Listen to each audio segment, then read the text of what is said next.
அனைவருக்கும் வணக்கம். நான் அஸ்ட்ராலஜர் சித்தம் செல்வராஜ், திருச்சி மாவட்டம் முசிறி தாப்பேட்டையில இருந்து பேசுறேன். இன்னைக்கு இந்த ஜோதிட பதிவுல எதை பத்தி பார்க்கலாம் அப்படின்னு பாத்தீங்கன்னா, நிம்மதி இல்லாத நிலை.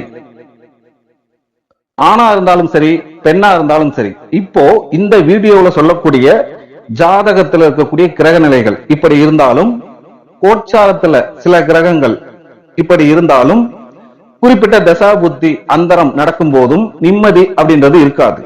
வாழ்நாள் பூராமே இல்லாம போயிடாது, ஆனா வாழ்நாள்ல குறிப்பிட்ட காலகட்டத்துல நிம்மதி சந்தோஷம் அப்படின்றது இருக்காது. அது யாருக்கெல்லாம் அப்படி இருக்கும், அதை பத்தி தான் இந்த வீடியோல முழுமையா பார்க்க போறோம். அதாவது ஒரு சினிமாவில் வந்த ஒரு டயலாக், வாழ்நாள்ல சிரிக்காத ஏழையும் இல்ல, அழாத பணக்காரனும் இல்ல. அப்போ ஏழையா இருந்தாலும் பணக்காரனா இருந்தாலும் சோகம் அப்படின்றது வாழ்க்கையில இருக்கும், சந்தோஷம் அப்படின்றது இருக்கும்.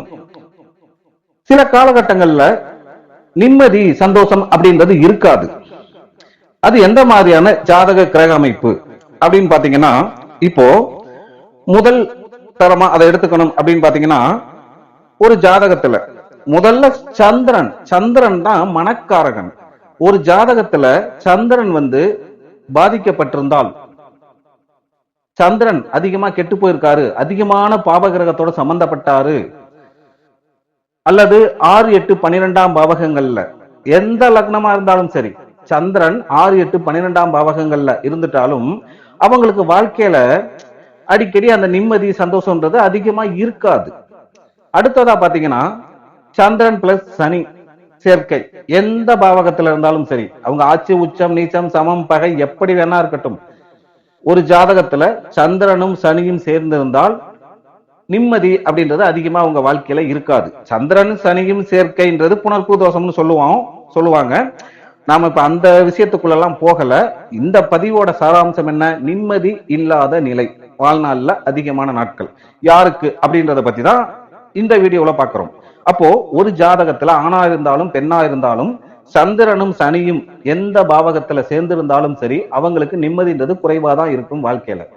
அடுத்ததா பாத்தீங்கன்னா, சந்திரன் பிளஸ் ராகு அல்லது சந்திரன் பிளஸ் கேது எந்த பாவகத்துல சேர்ந்திருந்தாலும் சரி, அவங்களுக்கும் வாழ்க்கையில நிம்மதி அப்படின்றது ரொம்ப ரொம்ப குறைவாதான் இருக்கும். அடுத்தது சந்திரன் நீச்சம்,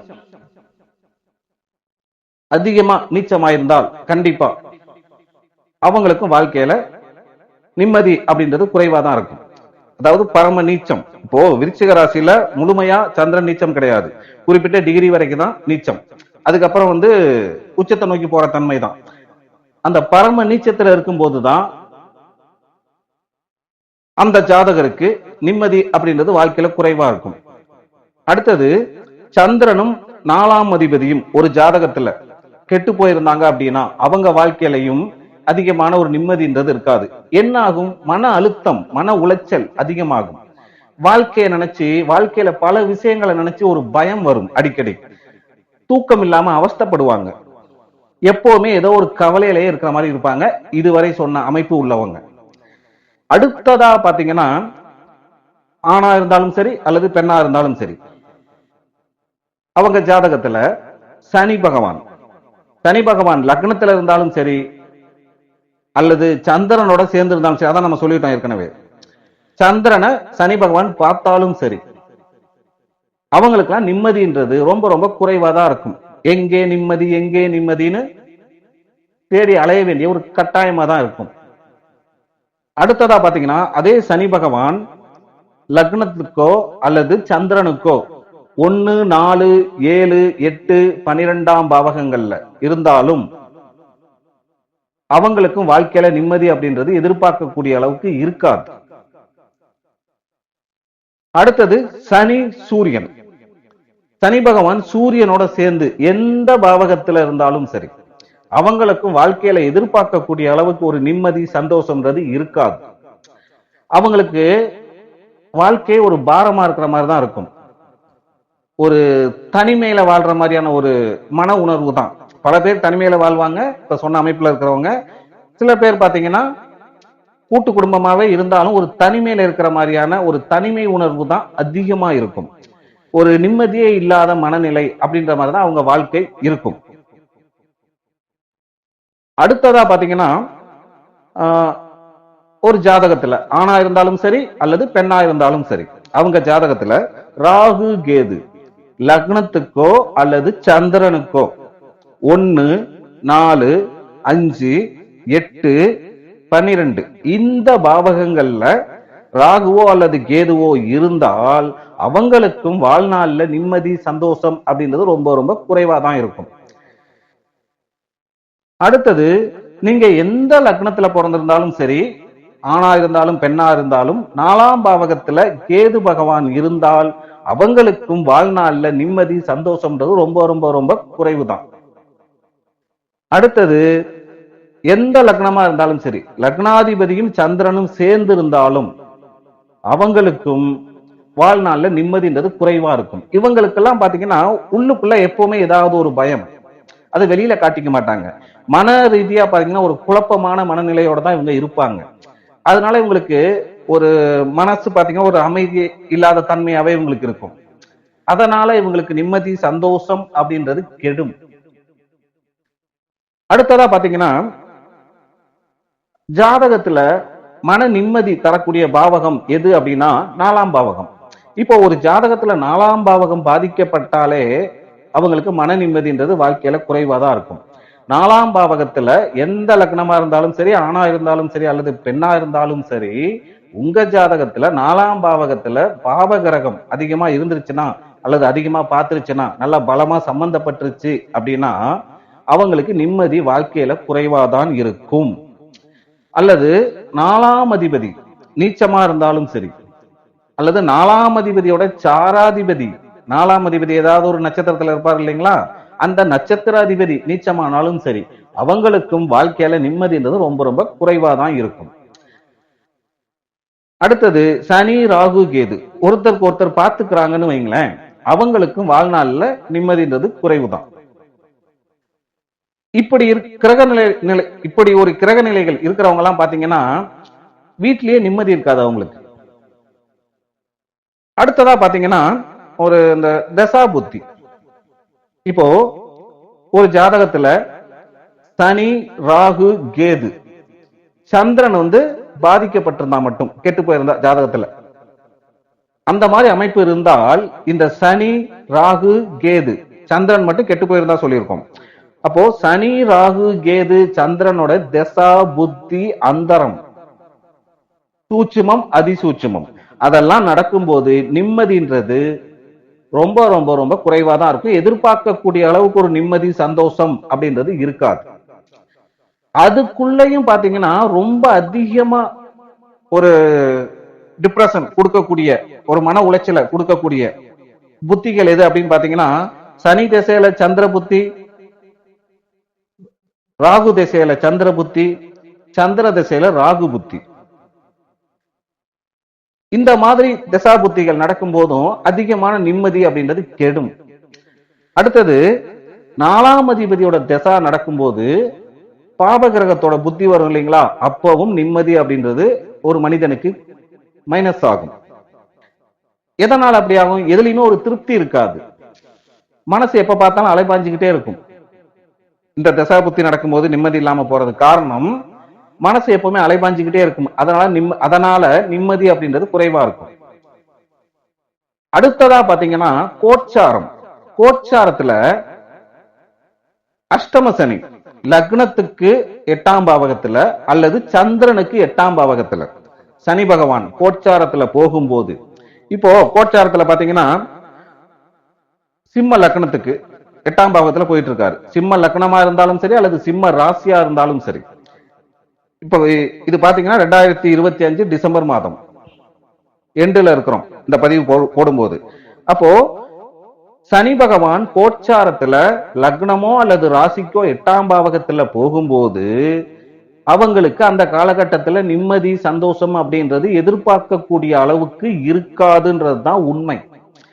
அடுத்ததா அதே கோச்சாரத்துல லக்னத்துக்கோ அல்லது சந்திரனுக்கோ சனி பகவான் 4ஆம் பாவகத்துல போகும்போது அவங்களுக்கு நிம்மதி சந்தோஷம் அப்படின்றது எதிர்பார்க்கக்கூடிய அளவுக்கு கிடைக்காது. இப்போ இந்த 2025 டிசம்பர் மாசம் எண்டுல சனி பகவான் யாருக்கு 4ஆம் பாவகத்துல இருக்காரு? தனுசு ராசி தனுசு லக்னத்துல பிறந்தவங்களுக்கு. இப்ப மீனம் ராசியில சனி பகவான் இருக்காரு. தனுசு ராசி அல்லது தனுசு லக்னத்துல பிறந்தவங்களுக்கு கோச்சாரத்துல 4ஆம் பாவகத்துல சனி பகவான் போயிட்டு இருக்காரு. இப்ப அவங்களுக்கும் பாத்தீங்கன்னா நிம்மதி சந்தோஷம்ன்றது பெருசா இருக்காது. அடுத்ததா ஜென்ம சனி, அதாவது லக்னத்துல சனி பகவான் போனாலும் சரி அல்லது ராசியில சனி பகவான் போனாலும் சரி, ஜென்ம சனி இப்போ 2025 டிசம்பர் மாசம் எண்டுல சனி பகவான் எங்க இருக்காரு? மீனம் ராசியில இருக்காரு. அப்போ மீனம் ராசி மீனம் லக்னத்துல பிறந்த அத்தனை பேத்துக்குமே நிம்மதி சந்தோஷம் அப்படின்றது எதிர்பார்க்கக்கூடிய அளவுக்கு இருக்காது. இப்போ கோச்சாரத்துல சனி பகவான் லக்னமோ அல்லது சந்திரனுக்கோ 8ஆம் பாவகத்துல போகும்போதும், லக்னமோ அல்லது சந்திரனுக்கோ 4ஆம் பாவகத்துல போகும்போதும், அல்லது ஜென்ம லக்னத்துல சனி பகவான் போகும்போதும், சந்திரன் ஜென்ம சனி நடக்கும் போதும் மன நிம்மதி அப்படின்றது பெருசா எதிர்பார்க்கக்கூடிய அளவுக்கு இருக்காது. எந்த மாதிரி? மன அழுத்தம் ரொம்ப அதிகமாகும், பொறுப்புகள் ரொம்ப அதிகமா வரும், இல்ல இவங்களே அதை ஏத்துக்க வேண்டிய கட்டாயம் வரும். அதனால நிம்மதி அப்படின்றது ரொம்ப ரொம்ப குறையும். அடுத்ததா பாத்தீங்கன்னா அதே கோச்சாரத்துல லக்னத்திலேயோ அல்லது சந்திரன்லயோ ராகு கேது போனாலும் நிம்மதின்றது இருக்காது. இப்போ இந்த 2025 டிசம்பர் மாசம் எண்டுல இந்த காலகட்டத்துல ராகு வந்து பாத்தீங்கன்னா கும்பராசி கும்ப லக்னத்துல போயிட்டு இருக்காரு. கும்ப ராசியில பிறந்தவங்களுக்கும் கும்ப லக்னத்துல பிறந்தவங்களுக்கும் சரி, அடுத்ததா சிம்ம லக்னம் சிம்ம ராசியில பிறந்தவங்களுக்கும் சரி, சிம்மத்துலதான் கேது பகவான் இருக்காரு. அப்போ ஜென்மத்துல ராகு கேது போகும்போதும் அவங்களுக்கு அந்த காலகட்டத்துல நிம்மதி சந்தோஷம் அப்படின்றது எதிர்பார்க்கக்கூடிய அளவுக்கு இருக்காது. அடுத்ததா அதே கோச்சாரத்துல 4ஆம் பாவகத்துல கேது பகவான் போகும்போதும் நிம்மதி சந்தோஷம் அப்படின்றது இருக்காது.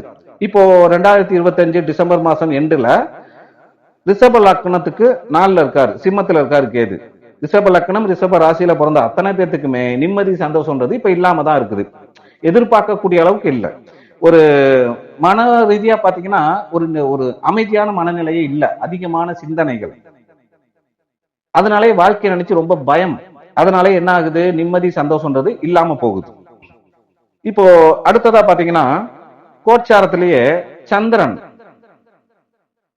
பிறந்த லக்னத்துக்கோ அல்லது பிறந்த சந்திரனுக்கோ 6, 8, 12ஆம் பாவகங்கள்ல போகும்போதும் நிம்மதி சந்தோஷம்ன்றது இருக்காது.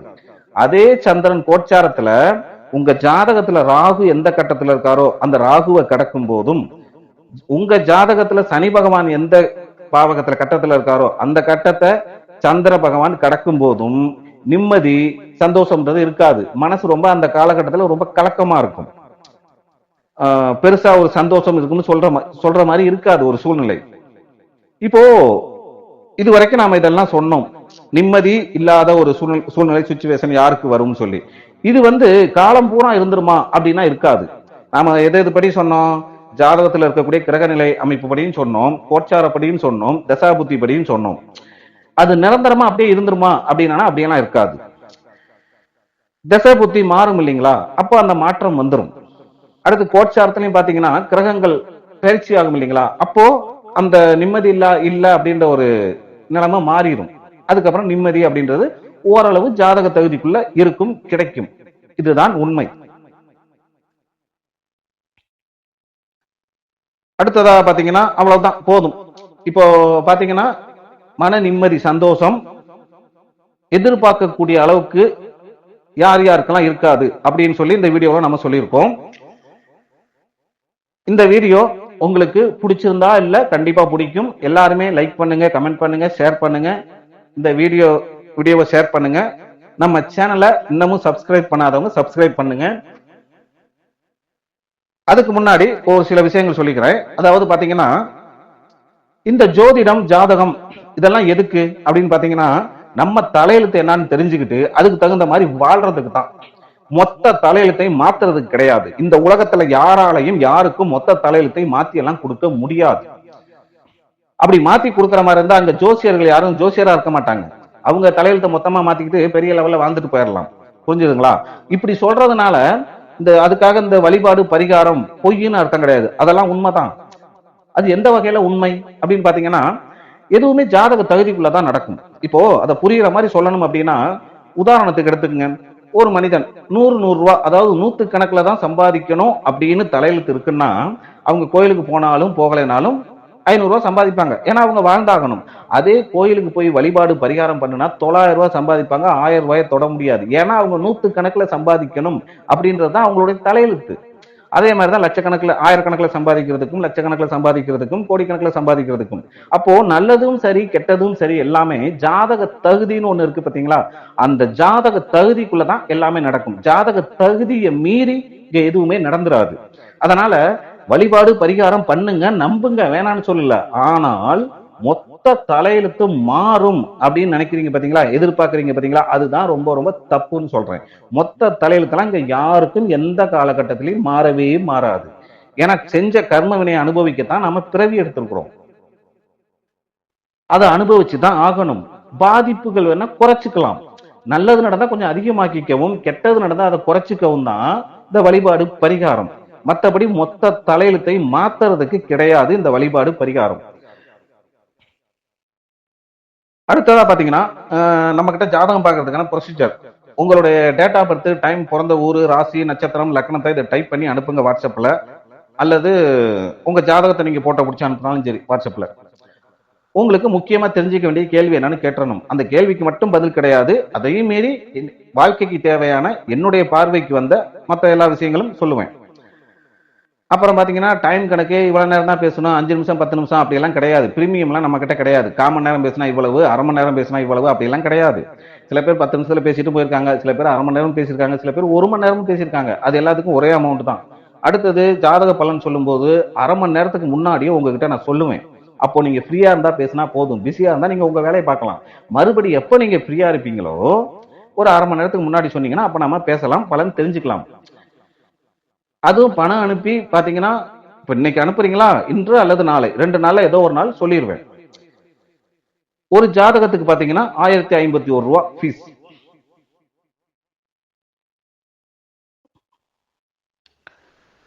என்னோட வாட்ஸ்அப் நம்பரு, ஜிபே நம்பரு 96 55 0 87 405. ஸ்கிரீன்ல இருக்கு பாத்துக்குங்க. என்னுடைய வாட்ஸ்அப் நம்பர், ஜிபே நம்பர் ஒரே நம்பர் தான், 96 55 0 87 405. இந்த வீடியோ உங்களுக்கு பிடிச்சிருந்தா இல்ல கண்டிப்பா பிடிக்கும். எல்லாருமே லைக் பண்ணுங்க, கமெண்ட் பண்ணுங்க, ஷேர் பண்ணுங்க. மீண்டும் அடுத்த ஒரு வீடியோவில் சந்திப்போம். அதுவரை உங்களிடமிருந்து விடைபெறுவது உங்கள் அஸ்ட்ராலஜர் சித்தம் செல்வராஜ். இந்த வீடியோல சொன்னது இது மட்டுமே நடக்காது, ஆனால் இதுவும் நடக்கும். நன்றி, வணக்கம்.